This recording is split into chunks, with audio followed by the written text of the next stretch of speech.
Easter still this morning. No, I got a Bible in my hand. David Neff says I have to hold it like this and let it flop. I don't know. I grew up where people were kind of using this as a weapon.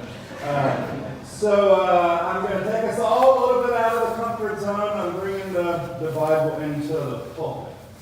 And I'm going to ask y'all for some help. It's okay to talk in church, also out of your comfort zone. You can speak back to the preacher respectfully. So where does the word zone come from? Anybody know?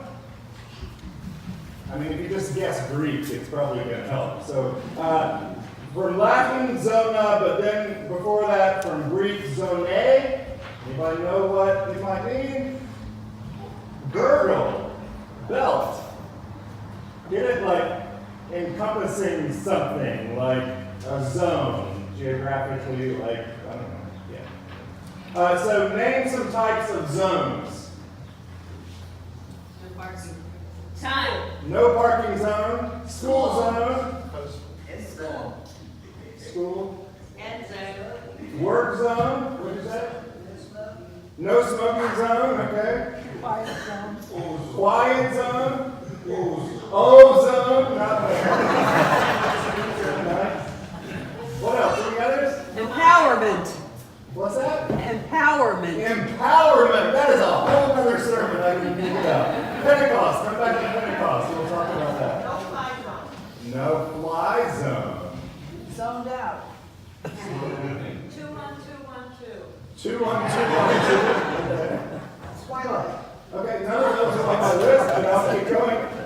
Danger zone, work zone, hazardous zone, comfort zone for yourself, zone defense. Nobody got it? End zone. End zone, comfort zone. Comfort zone. Sometimes Jesus sends us out of our comfort zone, and that is where we're going today. I'm going to try to do a little teaching, and so we have to get a little bit more of the Gospel of Luke because we heard John's version of the resurrection on Easter Day. Luke has a little different version of it. Jesus dies on the cross, and then he's buried in Joseph's tomb, or Joseph gets into the tomb. The women get the spices together on that day of waiting on Holy Saturday, and then make their way back to do what they're supposed to do, remember? And they take the spices to anoint the body, they show up, and he is gone. The stone is rolled away. And in the Gospel of Luke, it's the two men in dazzling white clothes. That's recorded. Most pictures have them as two. So they get there and they're like, why do you look for the living among the dead? Why do you look for the living among the dead? So they go back to tell the disciples. The women do. They were all women that went first. The disciples think of it as an idle tale. They don't get it. And so there's one, though, that goes back to check it out for himself. Who was that? Peter goes back, and he comes in and says, hey, no, he's really gone. Then some of them are walking on their way to another village. You remember which village that is? Emmaus. Yes, about 7 miles from Jerusalem. So that story's in the Gospel of Luke. And some stranger comes and walks up next to them and starts talking. And they're like, how could you not know what's going on around here lately? And then he starts telling them all the story again. They're like, huh. And then they were like, well, you know this, so why don't you come stay with us? And he does, and then he breaks bread with them, and then what happens? They recognize him in the breaking of the bread, right? But they don't all see him. And so Jesus goes and finds them. The disciples are held up where, we think? In the upper room. It's their comfort zone, right? They can't be in the fishing boat yet. That would be their ultimate comfort zone, I think, that Jesus called them out of. But they're locked up in that upper room. They're afraid. They're afraid the authorities are coming after them next. And then poof, Jesus appears through the locked doors, and there he is. There he is. You wonder, right? what it was like. What I like is that we hear Luke say they were startled and terrified.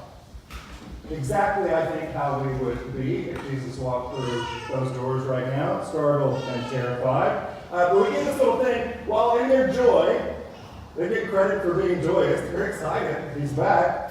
But they're still like, we don't understand how this could possibly be. Then he says, look, I'm starving. Do you have anything? And they give him fish. And then they see it is Jesus. They see it is Jesus. What I like is that Jesus comes to them in their comfort zone. Yes, absolutely. He comes and appears to them. What are your comfort zones? Home. Home. What else? Here. Church. Here. Church is a comfort zone. Good answer. That feels good to hear. Workplace. Workplace, maybe. Garden. The garden is for me. I'm up here. I'm still getting mulch out of my fingernails up here before communion, hopefully. Bed.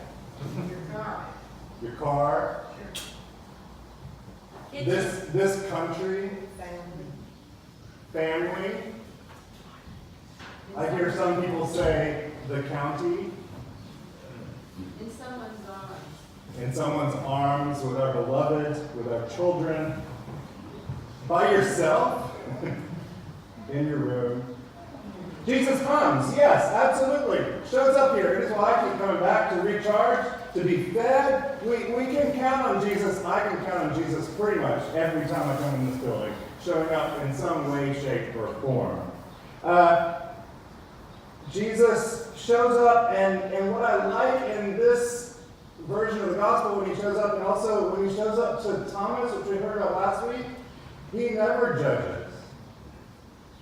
He says, look, here I am. You need to see my hands, my side. You need to touch. Do what you need to do. Here I am. I have come to be with you. And it wasn't like he completely expected them to get it. He knew who he had called. They were simple fisher folk. Turns out you also don't have to have it all together in order to be a witness. It is this joy and disbelief, this wonder and knowing, this courage and yet fear, the confidence, the insecurity. They aren't polar opposites nor necessary conditions, but rather they're part of what it means to be us as people of faith. Real, authentic Christian faith is not about embracing only one side or the other of the equation, joy, courage, confidence, and belief. It's about taking root in the tension of joy and disbelief. The tension of showing up and having it all together while at the same time knowing it could all come apart in the blink of an eye. And that tension, that uncomfortable zone, is exactly where Jesus challenges us to grow. I was talking to Bishop Chilton, our Episcopal Assistant Bishop, this week about something on the diocesan level that's somewhat frustrating to me right now. And she just said, Stewart, you got to realize God is the ultimate opportunist. The ultimate opportunist that waits for that challenge, that waits for that difficult time, that waits till we're in that zone of discomfort to act and to challenge us to act. God always shows up there, she says. That's been the case in my life, and probably yours. I have one silly example that turned out to be pretty important. In seminary, when I first got there, it became known that I, at one point, had played the piano, which I started at 8, and then when I was a senior in high school, I started playing the organ because my lady at my small little church made me do that. I did it one Sunday. And then in college, I kind of did it. I played one wedding. And so when I get to seminary, Ray Glover, who was the editor of the Blue Hymnal you see there, a great musician, always was used to having at least one person in the class be his assistant organist for free. And so he's like, you play, okay, you're it. He gave me the outfit. And I was like, no, really, I've never done this. And so he says, oh, no, you're it. And so the presiding bishop is coming, right? This presiding bishop's doing the seminaries, and it's this big service. We're giving him a fancy title. He needs another one of those. And so then he chooses, like, to impress the presiding bishop and all the guests coming, Herbert Howell's piece, "Light as the Heart Desireth the Water," or something. And it's beautiful. It's beautiful. But it's impossible to play on the organ. And so I kept up my defenses. I was practicing like night and day. But I had never played with a choir. I had no idea what I was doing. And so we made it through the rehearsals, and Ray Glover was very nice because he wasn't going to rescind the offer. And so I kept playing. But we'd never practiced with the brass and other instruments that were coming until right before the service. And it was not going well. And so he was like, "No, we're going on with it," and we do, and we get there, and somebody's turned the pages for me, and so at one point I just stopped. I was so lost. I mean, I was done. And so I thought, my life is over. Like, I will have to pack my bags and go back to my church in Georgia. Like, they will never ordain you. You're going to be shamed for the rest of your life. And somehow, by the grace of God, in the midst of that, after I stopped, the choir kept singing. The choir knew what they were doing. And it didn't matter that I was there. And at the end, everyone was like, "That was beautiful." And I was like, "Really? Did you not totally notice that I just stopped playing?" In that zone of tension, I realized that, God gave me a few gifts. You can use them here, here, and here. When I challenge you, you will grow. You will grow in your faith. You will grow in your knowledge that you've got a great choir of witnesses that will keep singing even if you stop playing for a little bit. And you might even, by the end, be able to come back in on the final refrain. That is where God works, in those scary areas of tension, where somebody calls us out, even sends us out into somewhere we think we could never go, and shows up. Yes, you need to come back to your comfort zone. I hope you will, anytime and all the time you need to. It is what Jesus says. Thomas had gone off into his comfort zone wherever he was, and he waited, right? Jesus comes back when Thomas gets there. He will be there wherever you need to be. But sometimes that's not always the best. Sometimes we avoid the comfort zone. We avoid church. We avoid friends out of shame, thinking we don't have it all together. It is okay. But you cannot do it by yourself without the choir. It seems we've been called to come home here for a reason, whatever it is, to share our scars, but also to be a different people together and to show the world that you can go out of your comfort zone of denomination, that you can make up your own thing, that the Holy Spirit may call you and even kind of propel you out there to do it. That there may be sandwiches that need to be made at a retirement community where there happens to be this little church that's gone out of their comfort zone and sold their building and moved into a multi-use space and decided to have church there. And this was Monday night. It was like a banner night to show up to make sandwiches for the Salvation Army band. But it's kind of scary to go to the retirement community, and you have to check in at the desk, and then you have to find your way by yourself, and you go down this elevator that's always slow, and you think it's really scary, and then you come around the corner, and there are like 20 people making sandwiches, having fun, knowing that they're making a difference. Maybe it's on a mission trip to another county, or another country, or into the city, where the language may be different, but God will show up. Even if you don't think you know what you're doing.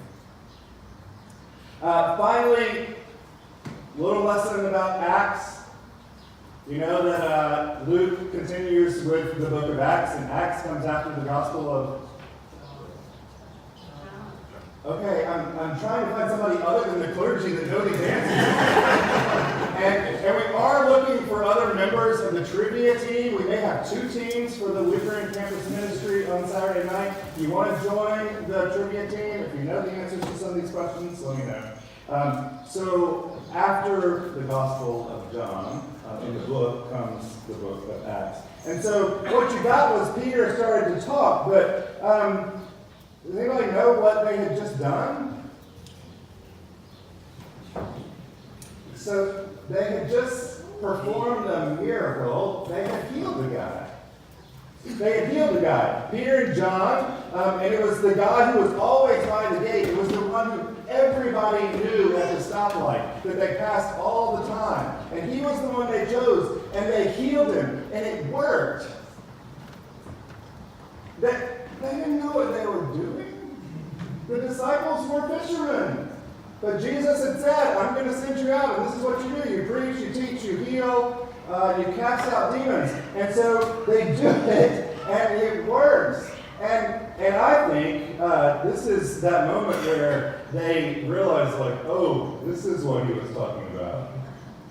And Peter, I think, just kind of elbows John and says, look, all the people are here, they're amazed. Maybe this is what he's talking about. It looks like when he used to preach to, like, the Sermon on the Mount, and they gathered around, like, maybe this is our opportunity. I think I have to say something. And then he opens his mouth.